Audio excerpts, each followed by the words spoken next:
সালাম। আপনারা কখনো একটা জিনিস ভেবেছেন যে আমাদের প্রিয় নবীজিকে নিয়েই কেন এত কটূক্তি করা হয়? মুহাম্মদ সাল্লাল্লাহু আলাইহি ওয়াসাল্লামকে নিয়েই কেন কটূক্তি করা হয়?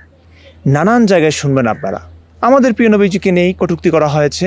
কে কটূক্তি করেছে? তাকে মার দিয়েছে, পুলিশে দেওয়া হয়েছে, গণপিটুনি দেওয়া হয়েছে, জানে মেরে ফেলা হয়েছে।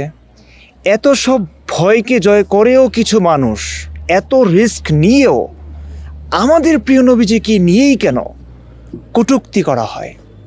কখনো কি আপনাদের মনে এই প্রশ্নটা জেগেছে? একটু এখান থেকে ভাবার চেষ্টা করুন। এই প্রশ্নটা কি আপনাদের কখনো মনে জেগেছে কি না? নবী তো আরও ছিলেন, অনেক ধর্মের প্রবর্তক আছেন, কই তাদেরকে নিয়ে কখনো শুনেছেন যে তাকে নিয়ে কটূক্তি করা হয়? কখনো শুনেছেন যে খ্রিস্ট ধর্মের প্রবর্তক ঈসা আলাইহিস সালাম, তাকে নিয়ে কখনো কটূক্তি করা হয়েছে? শুনেছেন কেউ ঈসা আলাইহিস সালামকে নিয়ে কটূক্তি করতে গিয়ে মার খেয়েছে? শুনবেন না। ইহুদি ধর্মের প্রবর্তক মুসা আলাইহিস সালাম, কোরআনে তার নাম এসেছে, মুসা আলাইহিস সালামের জীবনী সংরক্ষিত আছে। কখনো শুনেছেন কেউ মুসা আলাইহিস সালামকে নিয়ে কটূক্তি করতে গিয়ে মার খেয়েছে, পুলিশে দেওয়া হয়েছে, মেরে ফেলা হয়েছে? শুনবেন না। একেশ্বরবাদী যতগুলো ধর্ম আছে প্রত্যেকটা ধর্মের মূল হচ্ছেন হজরত ইব্রাহিম আলাইহিস সালাম। কখনো আপনি শুনেছেন কিনা যে ইব্রাহিম আলাইহিস সালামকে নিয়ে কেউ কটূক্তি করেছে, নারী কেলেঙ্কারির কথা কেউ বলেছে? শুনবেন না।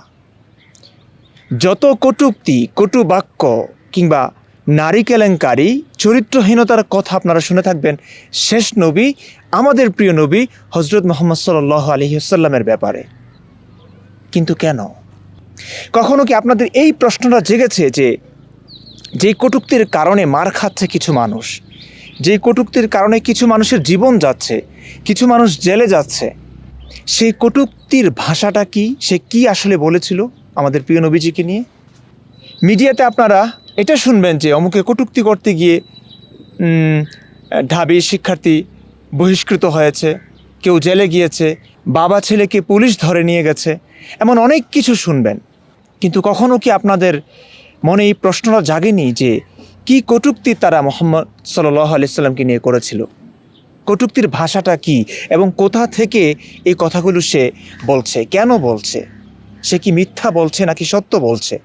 কখনো কি এই প্রশ্নটা জেগেছে? মানুষ ধর্মের ক্ষেত্রে এত অন্ধ কেন হয়?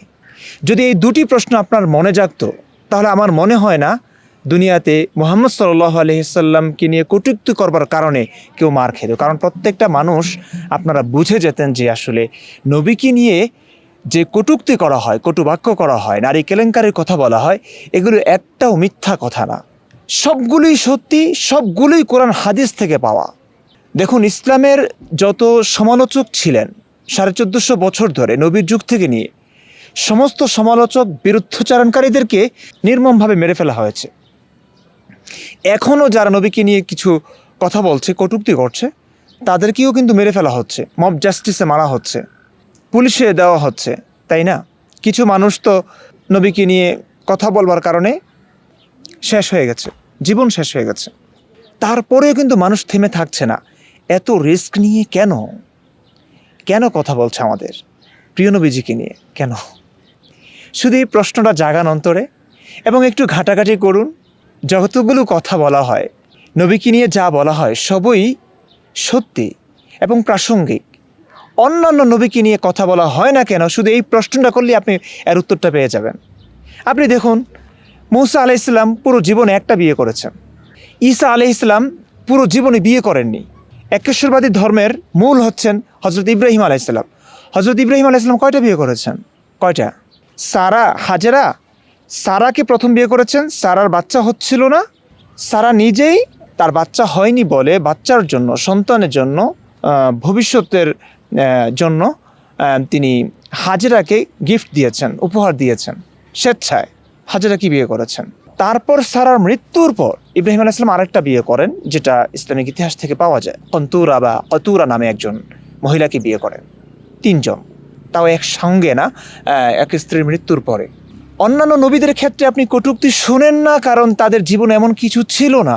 আমাদের প্রিয় নবীজির ব্যাপারে শুনছেন কারণ তার জীবন জুড়ে শুধু বিয়ে, ওই বাগানে বাগানে চিপায় চিপায় গিয়ে তিনি বিয়ে করেছেন।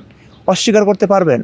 সহিহ হাদিসের কথা, কোরআনের কথা, তার জন্য মহাবিশ্বের মহা ক্ষমতাধর আল্লাহ এতগুলো বিয়ে দাসী থাকবার পরেও তার জন্য আল্লাহ তাআলা বিশেষ একটি বিধান দিয়েছেন, যেটি উম্মতের জন্য না। সেই বিশেষ বিধানটি কি জানেন? হিবা। কোনো নারী যদি এসে নবীকে বলে, হে নবী, আমি আমাকে আপনার কাছে সমর্পণ করলাম, নবীর পছন্দ হলে সেই নারীকে ব্যবহার করতে পারে তার সঙ্গে বিয়ে ছাড়া, কিংবা এটাকেও বিয়ে বলে। বিয়ে বলতে মোহর লাগবে না, সাক্ষী লাগবে না, শুধু ওই নারী এসে তার শরীরটা দান করলো আর নবী চাইলে সেই শরীরটা ভোগ করতে পারবেন।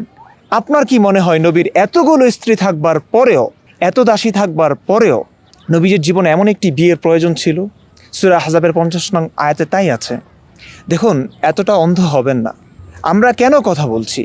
যারাই ইসলামের ব্যাপারে কথা বলছে, আমরা কি জানি না যারা কথা বলে তাদের উপর দিয়ে কি বয়ে যায়? যত নাস্তিক অ্যাক্টিভিস্ট আছেন, যারা ইসলাম নিয়ে সমালোচনা করছেন, প্রিয় নবীজিকে নিয়ে কটূক্তি করছেন বলে আমরা শুনি, কে আছে বাংলাদেশের?